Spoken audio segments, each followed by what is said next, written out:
പാവനി,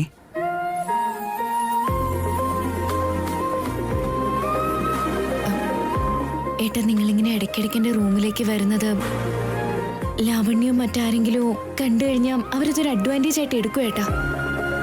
അങ്ങനെ അവരെല്ലാവരും കൂടെ അഡ്വാൻറ്റേജ് എടുക്കണമെന്ന് കരുതുന്ന ഓരോ ദിവസവും ഈവനിങ് ഞാൻ അവർക്ക് വാണിംഗ് കൊടുത്ത പോലെ അങ്ങനെ ചെയ്യാം. ശരി, എന്തെങ്കിലും പറയാനായിട്ടുണ്ടോ? ഉണ്ട്. പറഞ്ഞോളൂ. മോർണിംഗ് ഫ്ലൈറ്റിൽ ഞാൻ ചെന്നൈക്ക് പോവാ. എന്തിന്? ഓഫീസ് മീറ്റിംഗാ. എത്ര ദിവസോ? 2 days ഓൺലി. ഞാൻ മാക്സിമം മറ്റന്നാൾ ഈവനിങ്ങിന് എത്തും. നിങ്ങളില്ലാതെ ഒറ്റയ്ക്ക് ഞാനിവിടെ നിൽക്കണമെന്ന് പറയുമ്പോ എനിക്ക് പേടി തോന്നുന്നു ഏട്ടാ. അങ്ങനെ താൻ പേടിക്കേണ്ട ഒരു ആവശ്യമില്ല. അതല്ല ഏട്ടാ, തന്റെ വിഷമം എനിക്ക് മനസ്സിലാവുന്നുണ്ട്. അല്ലെങ്കിൽ ഈ 2 days തന്റെ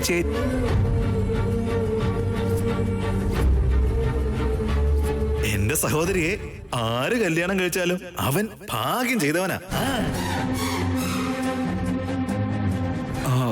സോറി, അയാള് തന്റെ വീട്ടിൽ തന്നെ ഉണ്ടാവൂല്ലേ? ഇനി ചിലപ്പോ വേറെ എങ്ങോട്ടെങ്കിലും പോയിട്ടുണ്ടാവോ? താൻ ചേച്ചിയോടൊന്ന് ചോദിച്ചു നോക്കിയേ. വേണ്ട ഏട്ടാ, അളിയൻ എപ്പോഴാ വീട്ടിലേക്ക് വരുന്നേന്നോർത്ത് പേടിച്ചിരിക്കേണ്ടി വരും എനിക്ക്. ഇവിടെ ആരും തന്നെ ശല്യപ്പെടുത്തില്ല. താൻ ഒന്നുകൊണ്ടും ടെൻഷൻ ആവണ്ട.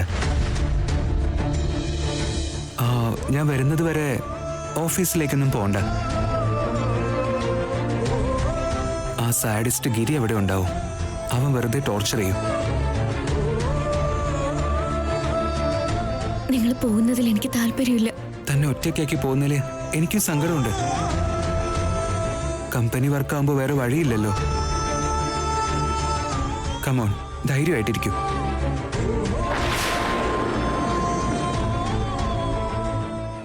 എന്റെ ധൈര്യം അത് നിങ്ങളേട്ടാ. നിങ്ങളില്ലാതെ. എന്നാ താനും എന്റെ കൂടെ ചെന്നൈയിലേക്ക് വാ. ഞാനോ? ചെന്നൈ നഗരം അത്ര പെട്ടെന്ന് നമുക്ക് മറക്കാൻ പറ്റുമോ? നമ്മൾ ഒന്നിപ്പിച്ച സ്ഥലമല്ലേ അത്.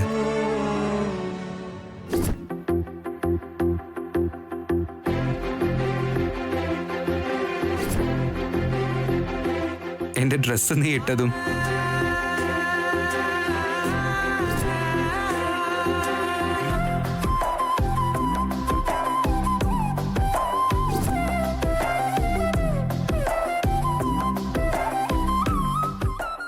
എന്നിട്ട് നമ്മുടെ കല്യാണം നടന്നതും.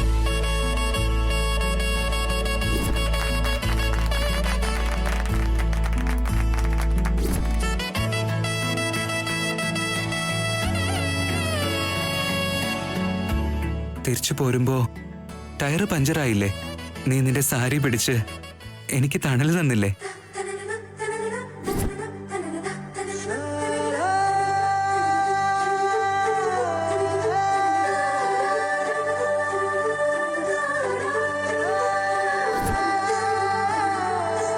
അതെല്ലാം ഒരിക്കൽ കൂടി റീകളക്ട് ചെയ്യുന്ന പോലെയാവും.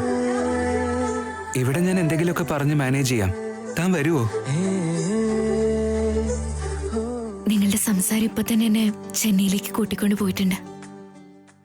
നിങ്ങൾ ചോദിക്കുമ്പോ എനിക്കും കൂടെ വരണമെന്നുണ്ട്. പക്ഷെ ഈ കാര്യങ്ങളെല്ലാം ഗിരിയെ പോലൊരുത്തൻ അറിഞ്ഞു കഴിഞ്ഞാൽ നമ്മളെക്കുറിച്ച് ഇല്ലാത്ത കഥകളെല്ലാം അവൻ പറഞ്ഞു നടക്കും. കഷ്ടമോ നഷ്ടമോ, ഞാൻ വീട്ടിൽ നിൽക്കുന്നതാ നല്ലത്.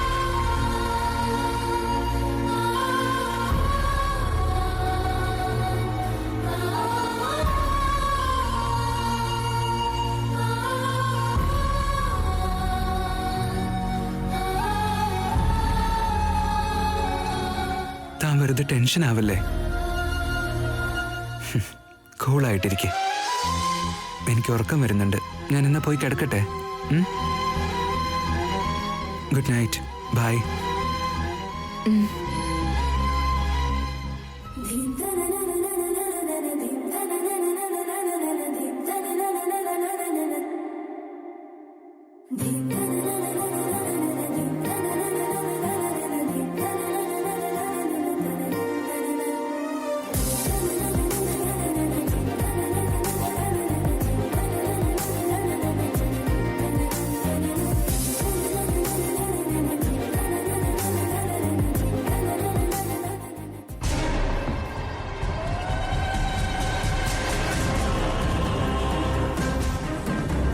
ഇനി ഞാൻ പറയുന്നത് എല്ലാവരും കേട്ടോ.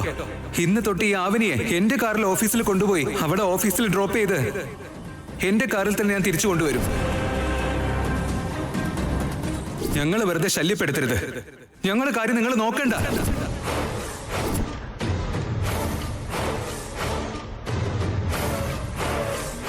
എന്താ ഇത്ര സീരിയസ് ആയിട്ട് ആലോചിക്കുന്നേ? വേദവതിയുടെ മരുമകൾ എന്ന പേരല്ലാതെ ഈ വീട്ടില് ഞാൻ ആഗ്രഹിക്കുന്ന സ്ഥാനം എനിക്ക് കിട്ടുന്നതേയില്ല. അമ്മ ഒരു കീടത്തെ പോലെ എന്നെ കാണുന്നത്.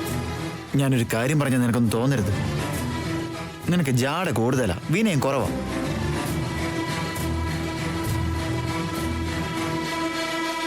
അമ്മയെ സോപ്പിട്ട് നിർത്താൻ എന്നും അവരുടെ കാല് പിടിച്ച് സേവ ചെയ്യണോ ഞാൻ? അതിനെന്നെ കിട്ടില്ല. ഈ രാത്രി അവർക്കെന്തോ പണി കൊടുക്കാന്ന് പറഞ്ഞിട്ട് എന്താ പ്ലാൻ? സിസ്റ്റർ അതിന്റെ പ്രിപ്പറേഷനിൽ തന്നെയാണ്. നിങ്ങൾ എന്ത് പറഞ്ഞാലും ഞങ്ങളത് ഫോളോ ചെയ്യും. ആവണിയെ കല്യാണം കഴിക്കേണ്ടി വന്നാൽ ഞാൻ കെട്ടും, അതെന്റെ ഇഷ്ടം എന്ന കാര്യം ഒഴിച്ച് ശ്രീകർ ബാക്കിയുള്ള എല്ലാ കാര്യങ്ങളും വൈകുന്നേരം പറഞ്ഞു. മുങ്ങിത്താഴുന്നവന് ചുള്ളിക്കമ്പ് കിട്ടിയാലും മതി തീരത്തെത്തിക്കോളൂ എന്ന് പറഞ്ഞ പോലെ ശ്രീകർ അങ്ങനത്തെ എന്തെങ്കിലും കാര്യങ്ങൾ ചെയ്താ എന്റെ കാവ്യ പെരുവഴിയിലാകും. ഒരു ഭാഗത്ത് ആവണിക്ക് അച്ഛനും അമ്മയും അത്ര വില കൊടുക്കുന്നതും മറ്റൊരു ഭാഗത്ത് ആവണി ശ്രീകറിനോട് കറങ്ങുന്നതും കാണുമ്പോ ജാതകം ചേർന്നില്ലെങ്കിലും ആവണിയെ കല്യാണം കഴിച്ച് ഷോക്ക് തരുമെന്ന് തോന്നുന്നു. ജാതകം ചേരുന്നില്ലെങ്കിൽ പുറത്തുനിന്ന് ഒരാൾ വരുന്നതിനേക്കാൾ കാവ്യ തന്നെ മരുമകളാവണം. പുറത്തുനിന്നുള്ള ഒരാൾക്ക് അതിനുള്ള അവസരവും അതിനുള്ള ഭാഗ്യവും കൊടുക്കരുത്. കാവ്യയുടെ കാര്യത്തിൽ എല്ലാവരും ഒരുമിച്ച് പ്രയത്നിച്ച് ഫെയിലായി പോയി. അമ്മയുടെ അച്ഛന്റെ മനസ്സ് മാറ്റാനും കഴിഞ്ഞില്ല. ഫ്യൂച്ചർ ലവ് മാറുമെന്നും തോന്നുന്നില്ല. നിങ്ങൾ തന്നെ ഇത് ഉപേക്ഷിക്കുന്നതാ നല്ലതെന്നാ എനിക്ക് തോന്നുന്നത്. ചേട്ടാ, ഞങ്ങളുടെ കല്യാണത്തിന് ഹെൽപ്പ് ചെയ്തില്ലെങ്കിലും കുഴപ്പമില്ല. ദയവ് ചെയ്ത് ഇങ്ങനൊന്നും സംസാരിക്കരുത്. ഇതുവരെ നമ്മൾ പോയത് റോങ് റൂട്ടില്ല. പക്ഷെ ഇപ്പോ റൂട്ടൊന്ന് മാറ്റി പിടിക്കാം. നീ പറഞ്ഞ ആ വഴിക്ക. അത് നടന്നു കഴിഞ്ഞാ പിന്നെ അച്ഛനും അമ്മയും ഒക്കെ എന്ത് തന്നെ സംഭവിച്ചാലും ശ്രീകറിന്റെയും കാവ്യയുടെയും കല്യാണം നടത്തും. അത്ര വിശ്വാസത്തോടെ പറയുന്നുണ്ടെങ്കിൽ അത് നല്ലപോലെ വർക്കാവുന്ന പ്ലാനാണെന്ന് തോന്നുന്നുണ്ടല്ലോ. പറഞ്ഞു തരാം. എല്ലാവരും ശ്രദ്ധിച്ച് കേൾക്കണം. അടുത്തേക്ക് വാ.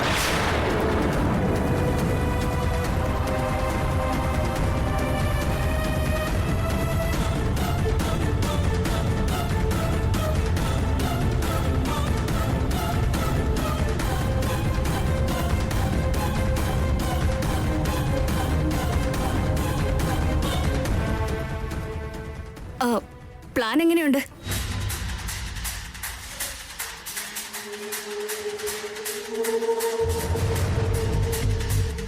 കേൾക്കുമ്പോ നിങ്ങൾക്ക് ചെറിയ ബുദ്ധിമുട്ടൊക്കെ കാണും. പക്ഷെ നമ്മുടെ മുന്നിൽ ഇതല്ലാതെ മറ്റൊരു വഴിയില്ല.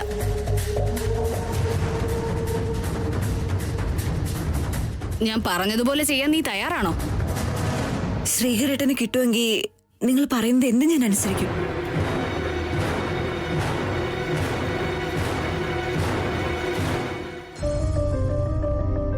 അമ്മേ, എന്താ ശ്രീ? നാളെ എനിക്കൊന്ന് ചെന്നൈയിലേക്ക് പോണം. അർജന്റ് ഓഫീസ് മീറ്റിംഗ് ഉണ്ട്. മറ്റന്നാൾ തിരിച്ചു വരാം. ഞാൻ ഇങ്ങോട്ട് വരുന്നവരെ അവനെ രണ്ടാളും നന്നായി നോക്കണേ. ശരിയടാ. ഏട്ടത്തിയൊക്കെ ഓരോന്ന് പറഞ്ഞ് സങ്കടപ്പെടുത്തും. അതൊക്കെ ഒന്ന് ശ്രദ്ധിച്ചേക്കണേ രണ്ടാളും. ശരി. ഒരു ഭർത്താവ് അവന്റെ ഭാര്യ ശ്രദ്ധിക്കുന്ന പോലെ ശ്രദ്ധിക്കുന്നുണ്ടല്ലോടാ.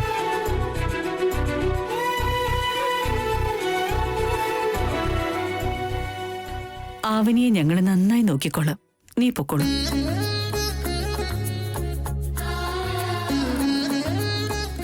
അമ്മേ, റൂമിൽ പാല് വെച്ചില്ലേ? വെച്ചിട്ടുണ്ട് മോനെ. നീ ഒന്ന് പെട്ടെന്ന് കല്യാണം കഴിച്ച് നിന്റെ കാര്യങ്ങളൊക്കെ നിന്റെ സഹധർമ്മിണി ഒന്ന് ഏൽപ്പിക്കട വേഗം.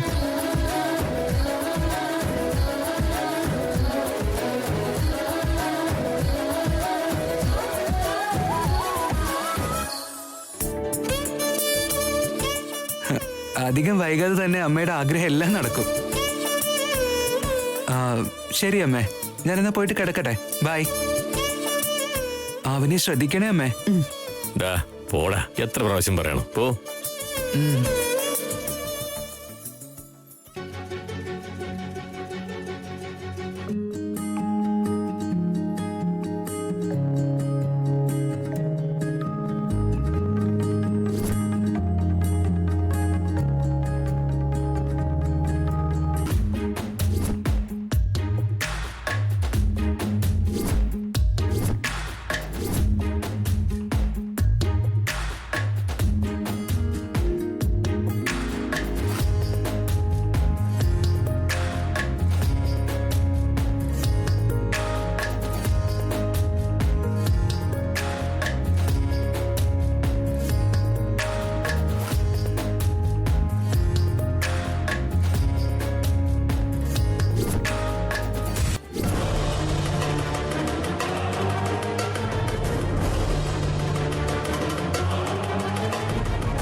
ചെല്ല്.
ചേച്ചി, എല്ലാം നമ്മൾ കരുതിയ പോലെ തന്നെ നടക്കും.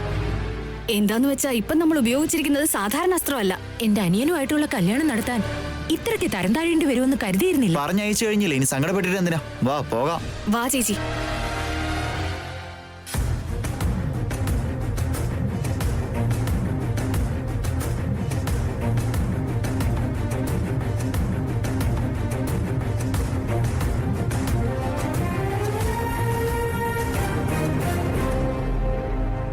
ഒന്നും പേടിക്കേണ്ട ആവശ്യമില്ലെന്ന് നിങ്ങൾ പറഞ്ഞാലും എന്റെ മനസ്സിലെപ്പോഴും എന്ത് പ്രശ്നമോ എപ്പോഴാ നേരിടേണ്ടി വരിക എന്ന് ഓരോ നിമിഷവും തിരമാല പോലെ അടിച്ചോണ്ടിരിക്കേട്ടാ.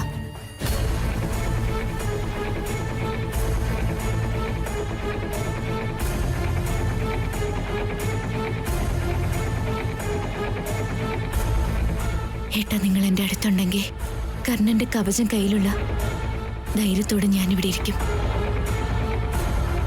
ഏട്ടാ, നിങ്ങൾ എന്റെ കൺമുന്നിൽ ഇല്ലെങ്കിൽ എല്ലാം ശൂന്യമായതുപോലെ എനിക്ക് തോന്നും.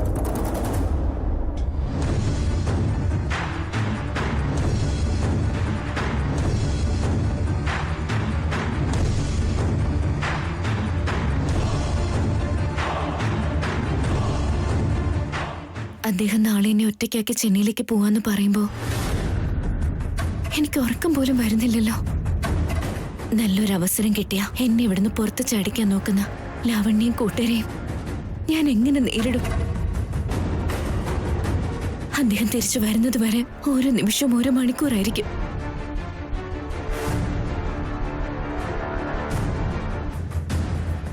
നിങ്ങളെ സ്വന്തമാക്കാൻ വേണ്ടി ഇതല്ലാതെ വേറെ ഒരു മാർഗവും ഇല്ല ഏട്ടാ എന്റെ മുന്നില്.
ഞങ്ങളെ രണ്ടുപേരെയും കണ്ട ശിവപാർവതിമാരാണെന്ന് ചിലര്, സീതാരാമനെന്ന് മറ്റു ചിലര്, അഭിമന്യുനെയും ശശിരേഖയും പോലെയുണ്ടെന്ന് വേറെ ചിലരും പറഞ്ഞു. അവരുടെ എല്ലാവരുടെയും കണ്ണില് ഞങ്ങൾ തമ്മിൽ അത്രയേറെ ചേർച്ചയുള്ളതുപോലെ തോന്നിക്കാണും. ഇവിടുത്തെ അച്ഛനും അമ്മയ്ക്കും വരെ അങ്ങനെയൊക്കെ തോന്നിയിട്ടുണ്ട്. അതുകൊണ്ടാ ഞങ്ങളുടെ കല്യാണം നടത്തണമെന്നും എന്നെ ഇവിടുത്തെ മരുമകളാക്കണമെന്നും ആഗ്രഹിച്ചത്. അത്ര നല്ല തീരുമാനം എടുത്ത അച്ഛനും അമ്മയും പോലും പെട്ടെന്ന് ആ തീരുമാനം മാറ്റിയത് എന്തിനാണെന്ന് എത്ര ആലോചിച്ചിട്ടും എനിക്ക് മനസ്സിലാവുന്നില്ല.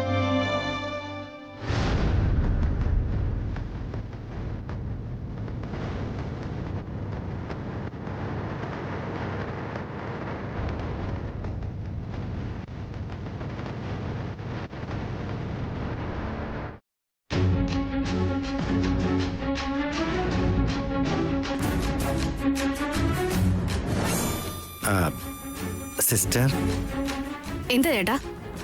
ഒരുപക്ഷെ സപ്പോസ് എന്തെങ്കിലും അപശകനമാണ് പറയുന്നെങ്കിൽ മൂന്ന് പിടിച്ച് ഞാൻ തിരിക്കും.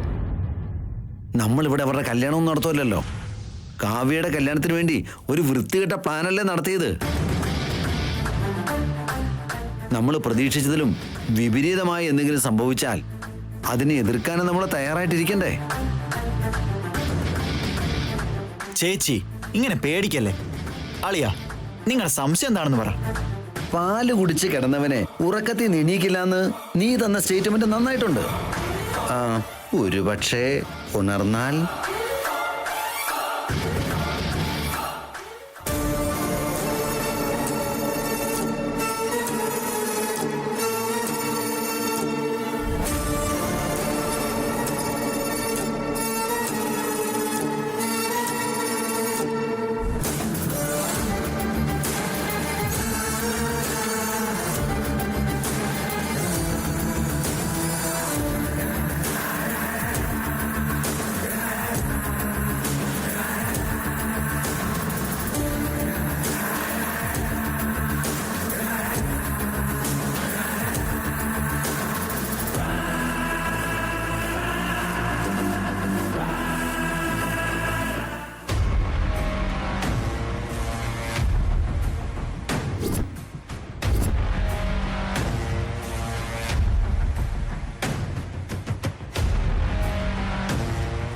ഇതൊരു വാലിഡ് ക്വസ്റ്റ്യൻ അല്ലേ? ചേട്ടാ, എന്നെ നിങ്ങൾ ടെൻഷൻ ആക്കാതെ, അങ്ങനൊന്നും സംഭവിക്കില്ല. അളിയന്റെ നാവ് ചില്ലറയല്ലല്ലോ ലാവണ്യ. ആ കാര്യം എല്ലാവർക്കും അറിയാവുന്നതല്ലേ. എന്തായാലും ഒന്ന് ശ്രദ്ധിച്ചിരിക്കുന്നതാണ് നമുക്ക് എല്ലാവർക്കും നല്ലത്. ഞങ്ങളുടെ വിവാഹത്തെ പഞ്ചഭൂതങ്ങളും അംഗീകരിച്ചിരുന്നു, മുക്കോടി ദൈവങ്ങളും പ്രസാദിച്ചിരുന്നു.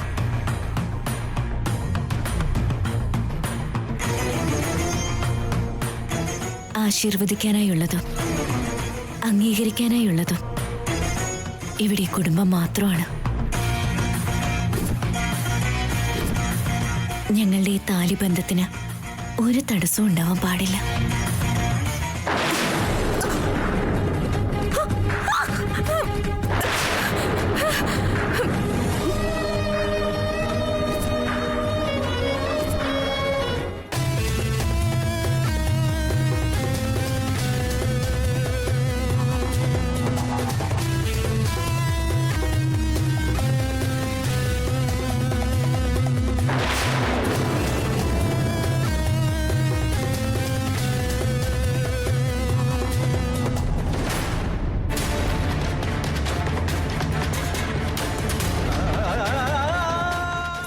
പല്ലി വീഴുന്നത് അപശകനമാണ്. ഞങ്ങളുടെ ഈ ബന്ധം ഒരുപാട് കാലം പ്രശ്നങ്ങളൊന്നും ഇല്ലാതെ സന്തോഷത്തോടെ പോണെന്ന് പ്രാർത്ഥിച്ചപ്പോ ഇങ്ങനെ സംഭവിച്ചതെന്താ?